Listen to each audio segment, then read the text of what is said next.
Good morning friends. IGS moral point by Mukesh sir YouTube channel में आप सभी का स्वागत है। आज हम जानेंगे देश के बड़े महान हस्ती के बारे में जिनके द्वारा बनाए गए संविधान से हमारा पूरा देश चलता है और आज़ाद भारत में शासन प्रशासन जितना भी चलता है वे सब संविधान की देन है और संविधान के निर्माता भारत के निर्माता डॉक्टर बी.आर. अंबेडकर जी को कहा जाता है, जिन्होंने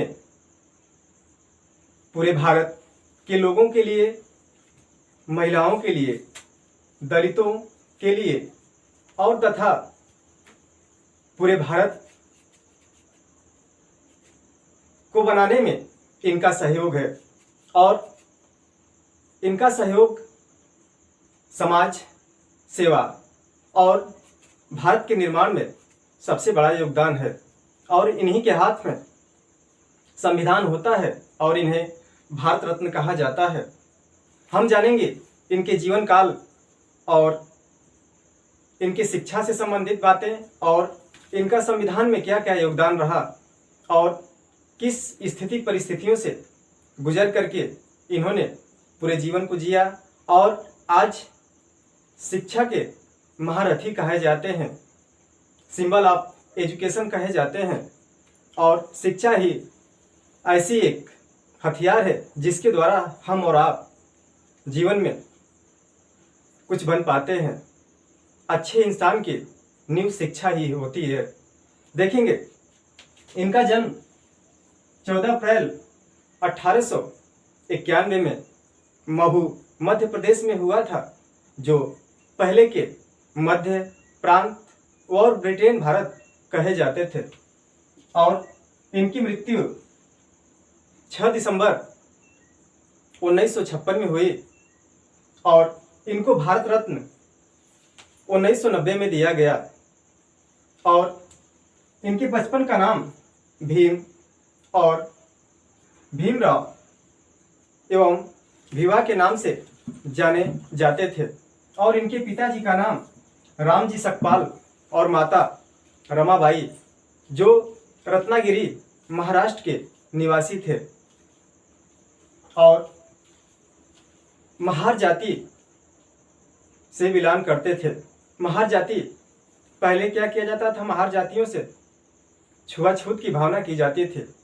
ऐसे जाति में इनका जन्म हुआ था और इनकी पत्नी रमाबाई अंबेडकर और दूसरी पत्नी सविता अंबेडकर थी।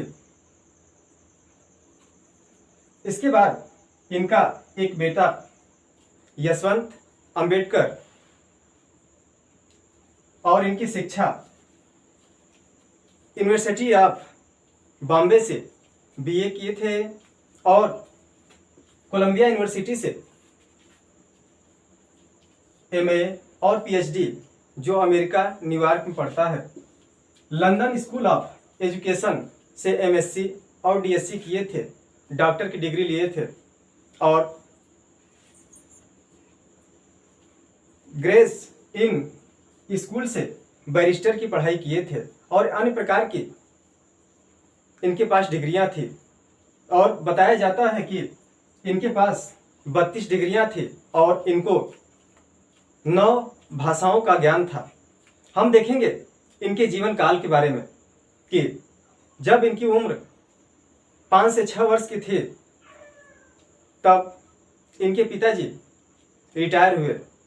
क्या थे, पहले ब्रिटेन जब भारत था तो उस समय इनके पिताजी सूबेदार थे और एक पूरे भाई बहन मिला करके 14 लोग थे, जिसमें सबसे छोटे अंबेडकर जी थे। और जब इनके पिताजी 1894 में रिटायर हुए, इसके बाद कुछ ही समय के बाद इनके माताजी का देहांत हो गया और दोबारा इनके पिताजी ने दूसरी शादी कर ली। जब ये देखते थे कि इनकी दूसरी माँ, इनकी माँ की साड़ियाँ कपड़ा पहनती थी, तब इनको अपनी माँ की याद आ जाती थी। और इसके बाद इनके विचार में कुछ और सूझा। तब इनके घर में एक दाई रहती थी और अंबेडकर जी घर से निकलने की कोशिश की कि हम जाकर के अब मुंबई या कहीं बाहर जाकर के कमाएंगे। घर से भागने की कोशिश किए, लेकिन जब उन्होंने दाई के पोटली को चोरी किए और चोरी करने के बाद घर से जब निकल गए, तब रास्ते में गए। रास्ते में जाने के बाद जब पोटली को खोले तो उसमें सिर्फ आधा आना पैसा मिला। और फिर इसके बाद देखने के बाद जब देखे कि उस पोटली में सिर्फ आधा आना है, तो वापस लौटकर घर चले आए। और इसके बाद पिताजी से बात किए कि हम पढ़ेंगे। पिताजी भी शिक्षित थे, क्योंकि वो सूबेदार रह चुके थे, पढ़े लिखे व्यक्ति थे। और उन्होंने अपने बच्चों को पढ़ाने लगे। और जब सिर्फ वो घर पे पढ़ाते थे, लेकिन अभी स्कूल बच्चे नहीं जाते थे।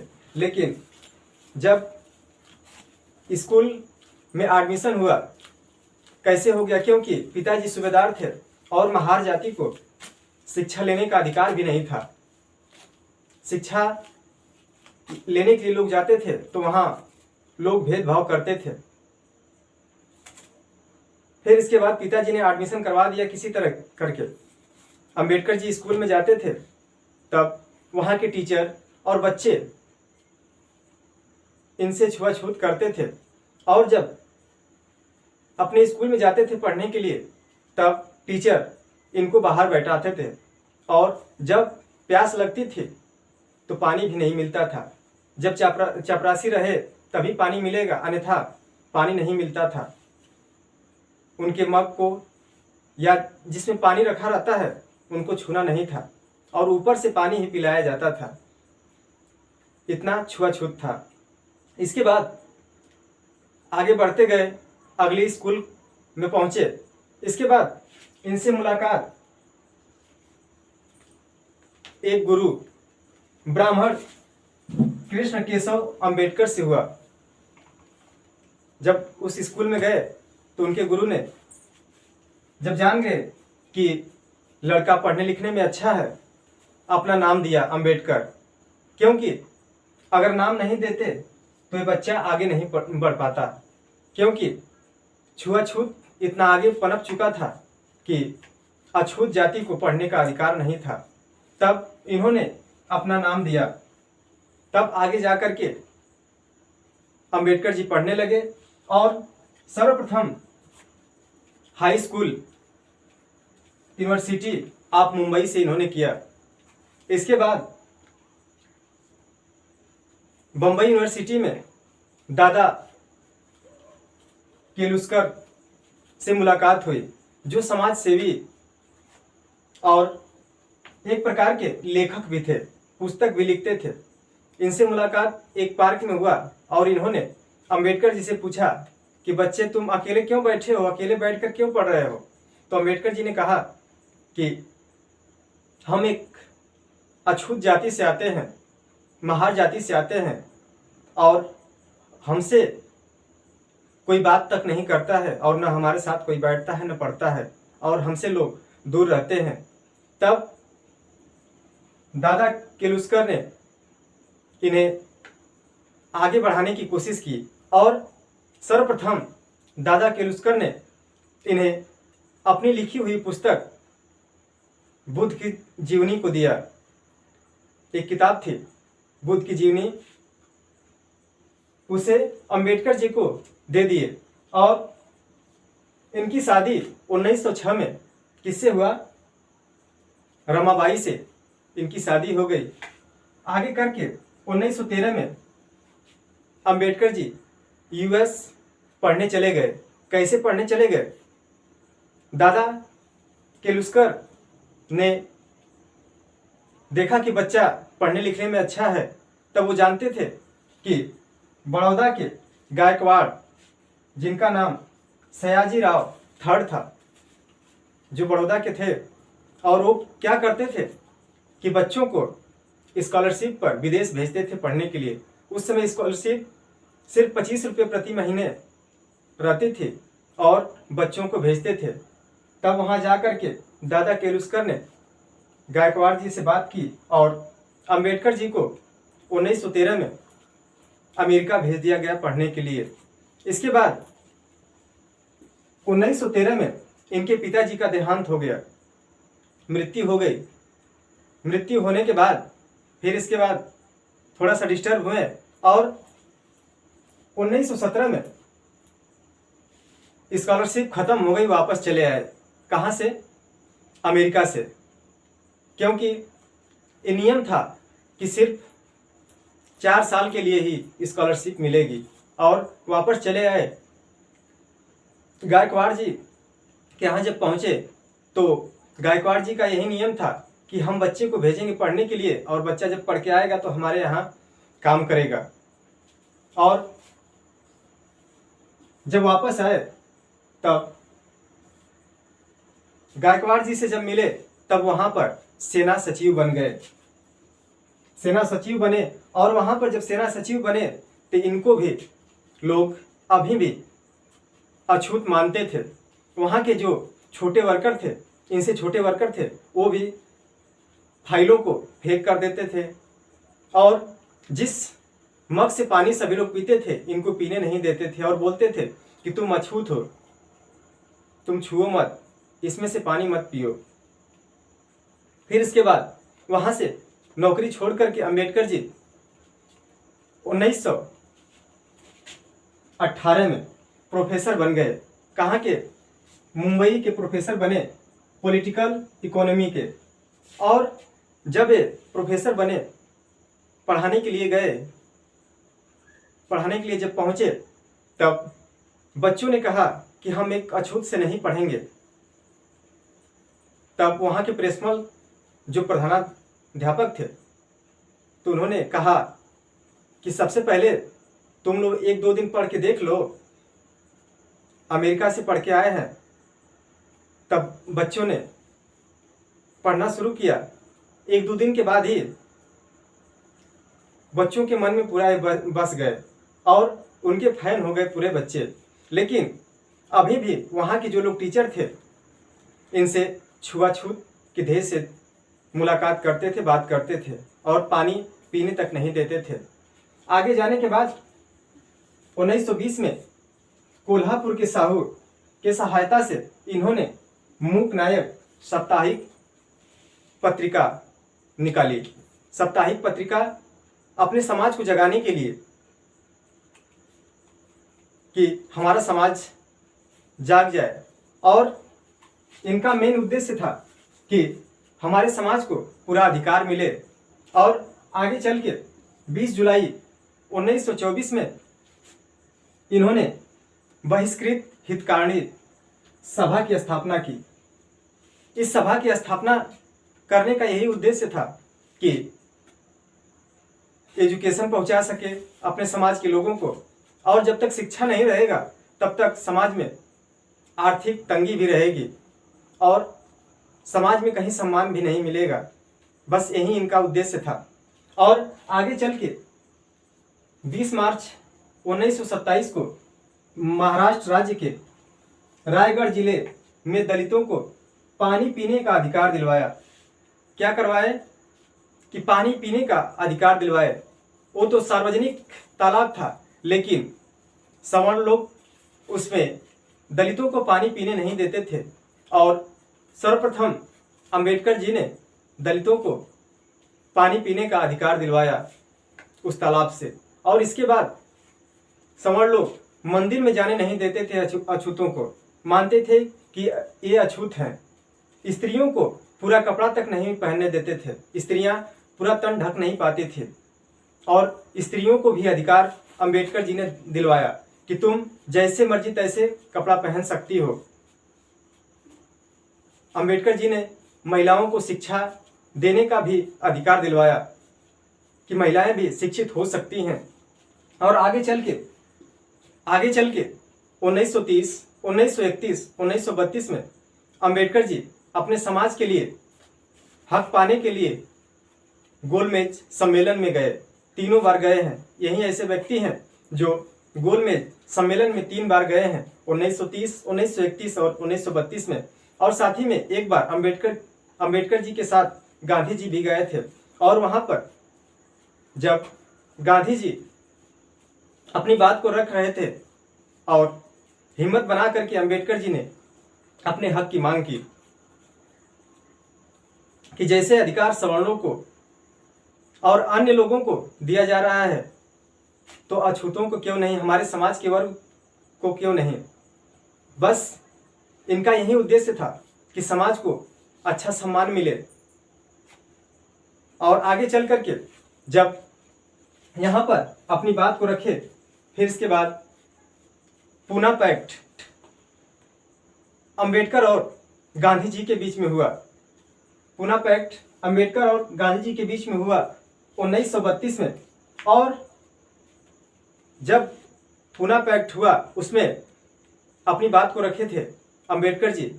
गांधी हमेशा क्या करते थे, अनशन पर बैठ जाते थे। जब ये मांग करते थे तो गांधी मानते नहीं थे, क्योंकि इनको तो राष्ट्र का पिता कहा जाता था। लेकिन अंबेडकर जी भी किसी से कम नहीं थे और इन्होंने भी अपने हक के लिए आवाज़ लगा दी। फिर इसके बाद धीरे धीरे करके गांधी जी और दोनों लोग में समझौता हो गया, अंबेडकर जी में समझौता हुआ। लेकिन इस पूना पैक्ट पर सिग्नेचर सिर्फ मदन मोहन मालवीय और अंबेडकर जी किए हैं और गांधी जी का सिग्नेचर नहीं है, गांधी जी ने सिग्नेचर नहीं किया। इनकी ऑटोबायोग्राफी है waiting for visa. Waiting for visa में इन्होंने कहा है, बताया है कि हमारी शिक्षा दीक्षा विदेश में कैसे हुई और हमारी यात्रा कैसे थी और हम विदेश किसके वजह से गए थे और हमें विदेश कौन भेजा था, और ऐसी कुछ बातों को बताए हैं इसमें। और दूसरी बुक है 1946 में इन्होंने लिखा है और इस बुक को नाम दिया है हाउ वेयर द शूद्र। इसके बाद 1946 में कैबिनेट मिशन भारत आया, 3 सदस्यों का दल भारत आया और संविधान सभा का चुनाव होने वाला था। उस समय अंबेडकर जी भी एक सीट पर लड़ गए, बम्बई की सीट पर अंबेडकर जी भी लड़े और इनको बड़े बड़े लीडर हराना चाहते थे और चाहते थे कि अंबेडकर जी चुनाव न लड़े, क्योंकि जब चुनाव लड़ेंगे तो अपनी बातों को रखेंगे। और सभी लीडर एंटी होकर के इनको बम्बई की सीट से हरा दिया। फिर इसके बाद और एक पश्चिम बंगाल से चुनाव लड़े और वहाँ से जीत गए, जहाँ मुस्लिम बहुल्य जनसंख्या थी, वहाँ से चुनाव जीत गए। लेकिन जब 1947 में भारत का बंटवारा हुआ और पूर्वी पाकिस्तान में बांग्लादेश बट गया और पश्चिमी पाकिस्तान एक पाकिस्तान हो गया, तब वहाँ से अंबेडकर जी को अपनी सीट को छोड़ना पड़ा। इसके बाद जब संविधान में सदस्यों का चुनाव हो रहा था तब गांधी जी ने लिस्ट को मांगे तब उसमें देखिए अंबेडकर जी का नाम नहीं था। तो हम गांधी जी ने बोला कि इसमें अंबेडकर जी का नाम नहीं है और अंबेडकर ही ऐसा व्यक्ति है जो बहुत पढ़ा लिखा है और संविधान में सबसे बड़ा योगदान दे सकता है। तब BN राव डॉक्टर राजेंद्र प्रसाद से बोले कि जो बम्बई की सीट है उसको खाली कराओ।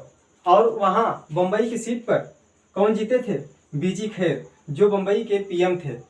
उस समय CM नहीं होते थे, क्या होते थे, PM होते थे। फिर इसके बाद जो सदस्य थे MR जयकर का इस्तीफा दिलवाया गया और अंबेडकर जी को वहाँ का सदस्य बनाया गया। कहाँ का, बम्बई के सीट का सदस्य बनाया गया। और इसके बाद अंबेडकर जी को प्रारूप समिति का अध्यक्ष बनाया गया। कब, 29 अगस्त 1947 को अंबेडकर जी को प्रारूप समिति का अध्यक्ष बनाया गया। इसके बाद हमारा संविधान 26 नवंबर 1949 को बन के तैयार हो गया और संविधान को बनाने में समय लगा 2 वर्ष 11 महीना 18 दिन। और हमारा संविधान पूरे भारत में जब लागू हुआ तब उस दिन का डेट था 26 जनवरी 1950 को हमारा संविधान देश पर लागू हुआ। और संविधान बनाने में इस भारत रत्न का सबसे बड़ा योगदान है। और आपको ये वीडियो अच्छी लगी हो तो ज़्यादा से ज़्यादा लाइक करें और ज़्यादा से ज़्यादा शेयर करें। जो लोग चैनल को सब्सक्राइब नहीं किए हैं चैनल को सब्सक्राइब कर लें और कमेंट बॉक्स में अपनी बातों और विचारों को रखें। और कमेंट में कुछ आप लिखते हैं तो हमें प्रेरणा मिलता है। और ज़्यादा से ज़्यादा लाइक करें। आज के लिए इतना ही, अगली वीडियो मिलेंगे। धन्यवाद, थैंक यू।